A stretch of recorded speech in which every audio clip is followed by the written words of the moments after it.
Hello friends, আমার ইকিরমিকির পরিবারের সকলকে ওয়েলকাম।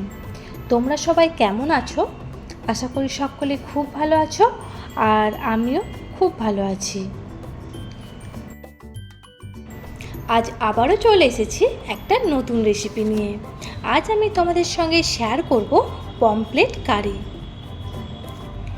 এইখানে আমি একটি প্লেটে নিয়ে নিয়েছি একটি পমফ্রেট মাছ। মাছটাকে আমি নুন হলুদ মাখিয়ে নেব।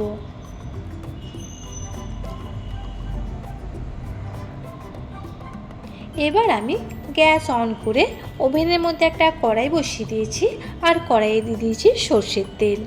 সর্ষের তেল গরম হয়ে গেছে। এইবার আমি ওই গরম তেলের মধ্যে দিয়ে দিলাম পমফ্রেট মাছ।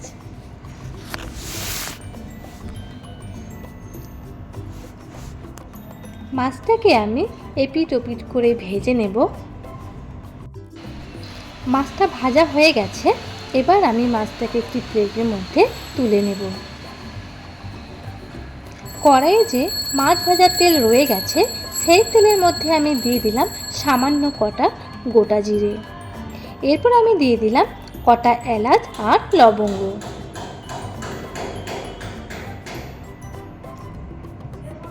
এরপর আমি দিয়ে দিচ্ছি কুচিয়ে রাখা পেঁয়াজ। পেঁয়াজটাকে একটু ভেজে নেব। এইবার দিয়ে দিলাম চিড়ে রাখা কাঁচা লঙ্কা। পেঁয়াজ আর লঙ্কাটাকে আমি ভালো করে একটু ভেজে নিচ্ছি। এরপর আমি দিয়ে দিলাম কুচিয়ে রাখা টমেটো।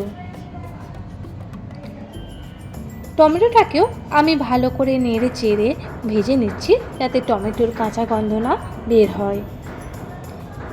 এরপর আমি দিয়ে দিলাম কুচিয়ে রাখা ধনেপাতা, দিয়ে দেব আদা রসুনের পেস্ট,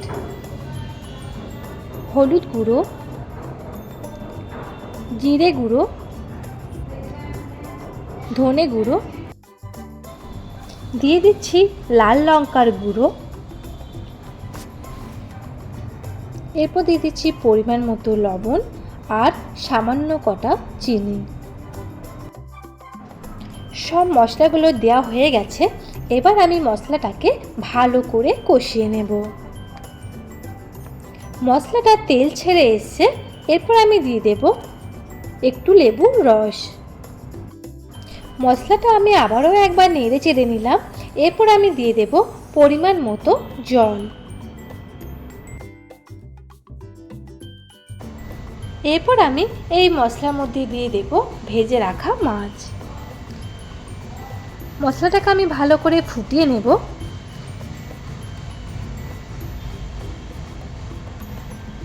মশলাটা ফুটে গেছে, মশলাটা গাঢ় হয়ে এসছে।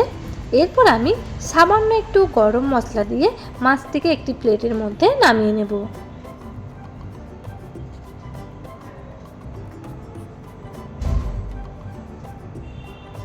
দেখো বন্ধুরা, সুন্দরভাবে তৈরি হয়ে গেছে পমফ্রেট কারি। বাড়িতে একবার হলেও বানিয়ে দেখো বন্ধুরা, আশা করি সকলের খেতে খুবই ভালো লাগবে। ভিডিওটা আমি এখানেই শেষ করছি বন্ধুরা। আবার দেখা হচ্ছে পরের ভিডিওয়। ততক্ষণে তোমরা ভালো থেকো, সুস্থ থেকো। আজকের মতো টাটা।